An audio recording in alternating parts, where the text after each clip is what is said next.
오늘 저에게 주시는 하나님의 말씀은 로마서 1장에서 4장까지의 말씀입니다. 1장. 그리스도 예수의 종인 나 바울은 부르심을 받아 사도가 되었습니다. 나는 하나님의 복음을 전하기 위하여 따로 세우심을 받았습니다.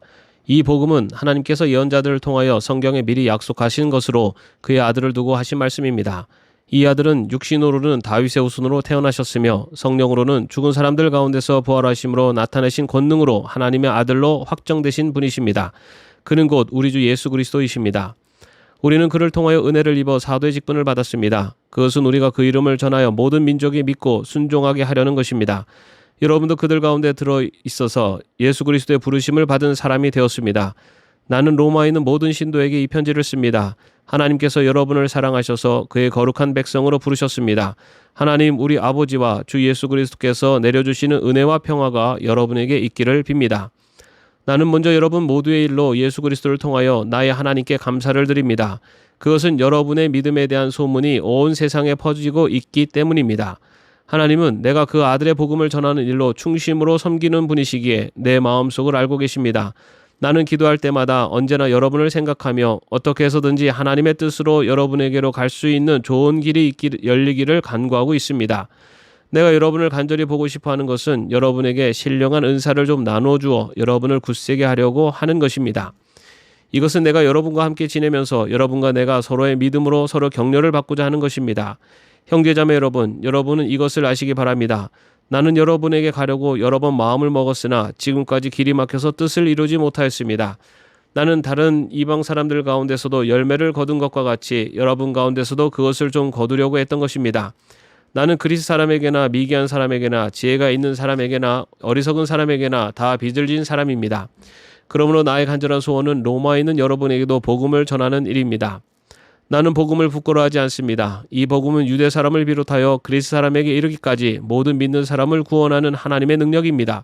하나님의 의가 복음 속에 나타납니다. 이 일은 오로지 믿음에 근거하여 일어납니다. 이것은 성경에 기록한 바 의인은 믿음으로 살 것이다 한 것과 같습니다. 하나님의 진노가 불의한 행동으로 진리를 가로막는 사람의 온갖 불경건함과 불의함을 겨냥하여 하늘로부터 나타납니다. 하나님을 알만한 일이 사람에게 환히 드러나 있습니다. 하나님께서 그것을 환히 드러내 주셨습니다. 이 세상 창조 때로부터 하나님의 보이지 않는 속성 곧 그분의 영원하신 능력과 신성은 사람이 그 지으신 만물을 보고서 깨닫게 되어 있습니다. 그러므로 사람들은 핑계를 댈 수가 없습니다. 사람들은 하나님을 알면서도 하나님을 하나님으로 영원롭게 해드리거나 감사를 드리기는커녕 오히려 생각이 허망해져서 그들의 지각 없는 마음이 어두워졌습니다. 사람들은 스스로 지혜가 있다고 주장하지만 실상은 어리석은 사람이 되었습니다. 그들은 썩지 않는 하나님의 영광을 썩어 없어질 사람이나 새나 내 발짐승이나 기어다니는 동물의 형상으로 바꿔 놓았습니다. 그러므로 하나님께서는 사람들이 마음의 욕정대로 하도록 더러움에 그대로 내버려 두시니 서로의 몸을 욕되게 하였습니다. 사람들은 하나님의 진리를 거짓으로 바꾸고 창조주 대신에 창조물을 숭배하고 섬겼습니다. 하나님은 영원히 찬송을 받으실 분이십니다. 아멘. 이런 까닭에 하나님께서는 사람들을 부끄러운 정욕에 내버려 두셨습니다. 여자들은 남자와의 바른 관계를 바르지 못한 관계로 바꾸고 또한 남자들도 이와 같이 여자와의 바른 관계를 버리고 서로 욕정에 불탔으며 남자가 남자와 더불어 부끄러운 짓을 하게 되었습니다. 그래서 그들은 그 잘못에 마땅한 대가를 스스로 받았습니다. 사람들이 하나님을 인정하기를 싫어하므로 하나님께서는 사람들을 타락한 마음자리에 내버려 두셔서 해서는 안 될 일을 하도록 놓아두셨습니다. 사람들은 온갖 불의와 악행과 탐욕과 악의로 가득 차 있으며 시기와 살이와 분쟁과 사기와 저기로 가득 차 있으며 수군거리는 자요, 증상하는 자요, 하나님을 미워하는 자요, 불순한 자요, 오만한 자요, 자랑하는 자요, 악을 꾸미는 모략꾼이요, 부모를 거역하는 자요, 우매한 자요, 신의가 없는 자요, 무정한 자요, 무자비한 자입니다. 그들은 이와 같은 일을 하는 자들은 죽어야 마땅하다는 하나님의 공정한 법도를 알면서도 자기들만 이런 일을 하는 것이 아니라 이런 일을 저지르는 사람을 두둔하기까지 합니다. 2장. 그러므로 남을 심판하는 사람이여 그대가 누구이든지 죄가 없다고 변명할 수 없습니다. 그대는 남을 심판하는 일로 결국 자기를 정죄하는 셈입니다. 남을 심판하는 그대도 똑같은 일을 하고 있기 때문입니다. 하나님의 심판이 이런 일을 하는 사람들에게 공정하게 내린다는 것을 우리는 압니다. 이런 일을 하는 사람들을 심판하면서 스스로 그런 일을 하는 사람이여 그대는 하나님의 심판을 피할 수 있을 줄로 생각합니까? 아니면 하나님께서 인자하심을 베푸셔서 그대를 인도하여 회개하게 하신다는 것을 알지 못하고 오히려 하나님의 풍성하신 인자하심과 너그러우심과 오래 참으심을 업신여기는 것입니까? 그대는 완고하여 회개할 마음이 없으니 하나님의 공정한 심판이 나타날 진노의 날에 자기가 받을 진노를 스스로 쌓아 올리고 있는 것입니다. 하나님께서는 각 사람에게 그가 한 대로 갚아주실 것입니다. 참으면서 선한 일을 하여 영광과 존귀와 불멸의 것을 구하는 사람에게는 영원한 생명을 주시고, 이기심에 사로잡혀서 진리를 거스르고 불의를 따르는 사람에게는 진노와 분노를 쏟으실 것입니다. 악한 일을 하는 모든 사람에게는 먼저 유대 사람을 비롯하여 그리스 사람에게 이르기까지 환난과 고통을 주실 것이요, 선한 일을 하는 모든 사람에게는 먼저 유대 사람을 비롯하여 그리스 사람에 이르기까지 영광과 존귀와 평강을 내리실 것입니다. 하나님께서는 사람을 차별함이 없이 대하시기 때문입니다. 율법을 모르고 범죄한 사람은 율법과 상관없이 망할 것이요, 율법을 알고 범죄한 사람은 율법을 따라 심판을 받을 것입니다. 하나님 앞에서는 율법을 듣는 사람이 의로운 사람이 아닙니다. 오직 율법을 실천하는 사람이라야 의롭게 될 것이기 때문입니다. 율법을 가지지 않은 이방 사람이 사람의 본성을 따라 율법이 명하는 바를 행하면 그들은 율법을 가지고 있지 않아도 자기 자신이 자기에게 율법입니다. 그런 사람은 율법이 요구하는 일이 자기의 마음에 적혀 있음을 드러내 보입니다. 그들의 양심도 이 사실을 증언합니다. 그들의 생각들이 서로 고발하기도 하고 변호하기도 합니다. 이런 일은 내가 전하는 복음대로 하나님께서 그리스도를 내세우셔서 사람들이 감추고 있는 비밀들을 심판하실 그날에 드러날 것입니다. 그런데 그대가 유대 사람이라고 자처한다고 합시다. 그래서 그대는 율법을 의지하며 하나님을 자랑하며 율법의 가르침을 받아서 하나님의 뜻을 알고 가장 선한 일을 분간할 줄 알며 눈먼 사람의 길잡이요 어둠 속에 있는 사람의 빛이라고 생각하며 지식과 진리가 율법에 구체화된 모습으로 들어있다고 하면서 스스로 어리석은 사람의 스승이요 어린 아이의 교사로 확신한다고 합시다. 그렇다면 그대는 남은 가르치면서도 왜 자기 자신은 가르치지 않습니까? 도둑질을 하지 말라고 설교하면서도 왜 도둑질을 합니까? 간음을 하지 말라고 하면서도 왜 간음을 합니까? 우상을 미워하면서도 왜 신전의 물건을 훔칩니까? 율법을 자랑하면서도 왜 율법을 어겨서 하나님을 욕되게 합니까?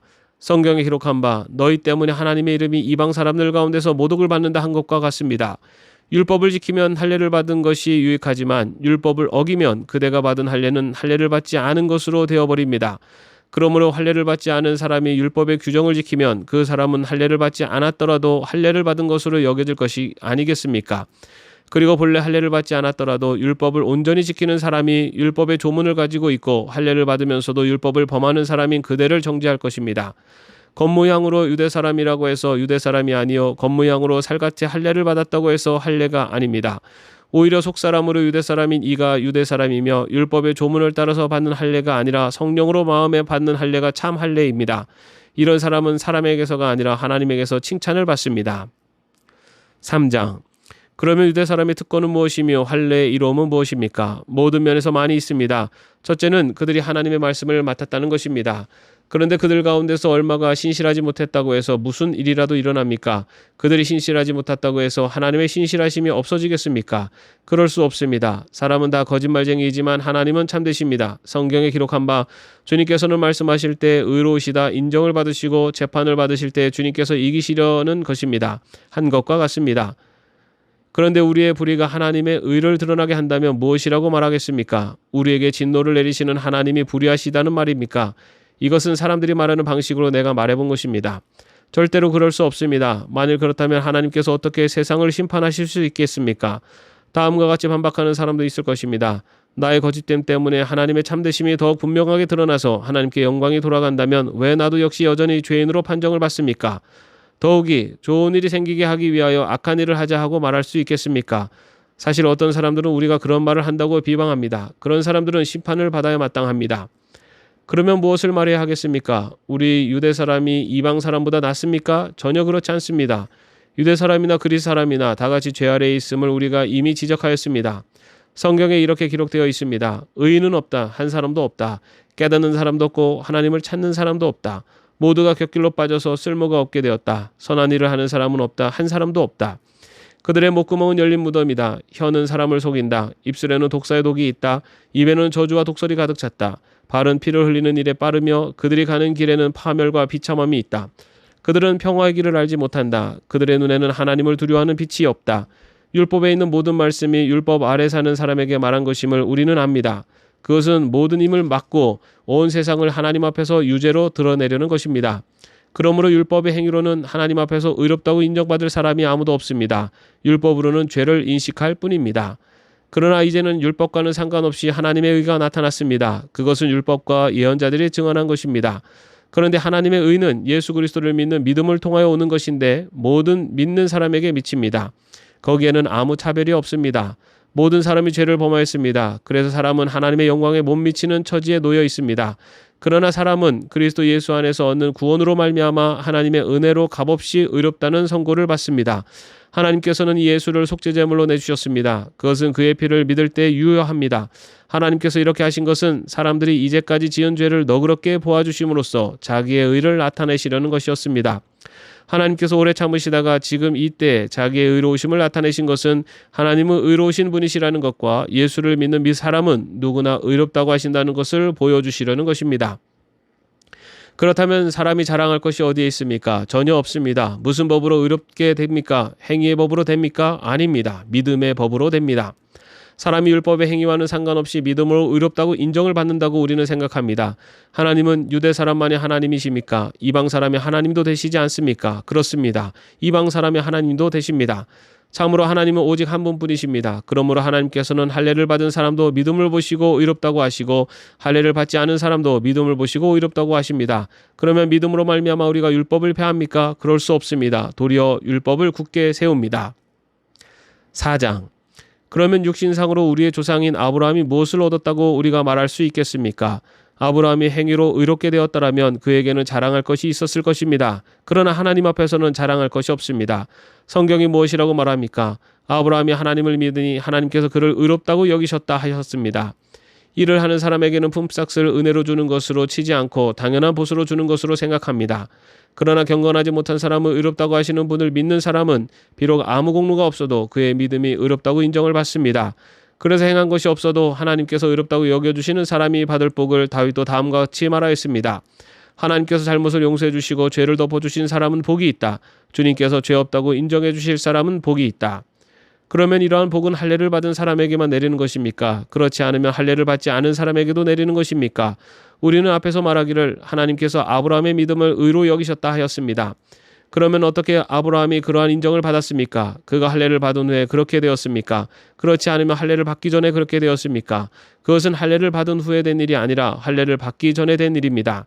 아브라함이 할례라는 표를 받았는데 그것은 그가 할례를 받지 않은 상태에서 이미 얻은 믿음의 의를 확증하는 것이었습니다. 그래서 그는 할례를 받지 않고도 믿는 모든 사람의 조상이 되었으니 이것은 할례를 받지 않은 사람들도 의롭다는 인정을 받게 하려는 것이었습니다. 또 그는 할례를 받은 사람의 조상이 되기도 하였습니다. 다시 말하면 할례만을 받은 것이 아니라 또한 우리 조상 아브라함이 할례 받지 않은 상태에서 걸어간 믿음의 발자취를 따라가는 사람들의 조상이 되었습니다. 아브라함이나 그 자손에게 주신 하나님의 약속 곧 그들이 세상을 물려받을 상속자가 되리라는 것은 율법으로 말미암은 것이 아니라 믿음의 의로 말미암은 것입니다. 율법을 의지하는 사람들이 상속자가 된다면 믿음은 무의미한 것이 되고 약속은 헛된 것이 됩니다. 율법은 진노를 불러옵니다. 율법이 없는 곳에는 범법도 없습니다. 이런 까닭에 이 약속은 믿음에 근거한 것입니다. 그것은 하나님께서 아브라함에게 이 약속을 은혜로 주셔서 이것을 그의 모든 후손에게도 곧 율법으로 사는 사람에게만이 아니라 아브라함이 지닌 믿음으로 사는 사람들에게도 보장하시려는 것입니다.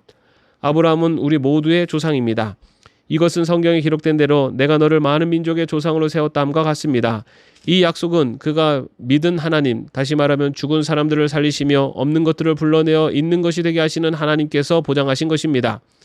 아브라함은 희망이 사라질 때에도 바라면서 믿었으므로 너의 자손이 이와 같이 많아질 것이다 하신 말씀대로 많은 민족의 조상이 되었습니다. 그는 나이가 100세가 되어서 자기 몸이 이미 죽은 것이나 다름없고 또한 사라의 태도 죽은 것이나 다름없는 줄 알면서도 그는 믿음이 약해지지 않았습니다. 그는 하나님의 약속을 믿고 의심하지 않았습니다. 오히려 그는 믿음이 굳세어져서 하나님께 영광을 돌렸습니다. 그는 하나님께서 스스로 약속하신 바를 능히 이루실 것이라고 확신하였습니다. 그래서 하나님께서는 이것을 보시고 그를 의롭다고 여겨주셨습니다. 그가 의롭다는 인정을 받았다 하는 말은 아브라함만을 위하여 기록된 것이 아니라 하나님께서 의롭다고 여겨주실 우리, 곧 우리 주 예수를 죽은 사람들 가운데서 살리신 분을 믿는 우리까지도 위한 것입니다. 예수는 우리의 범죄 때문에 죽임을 당하셨고 우리를 의롭게 하시려고 살아나셨습니다. 아멘. 오늘도 평안한 하루 되시기를 바랍니다.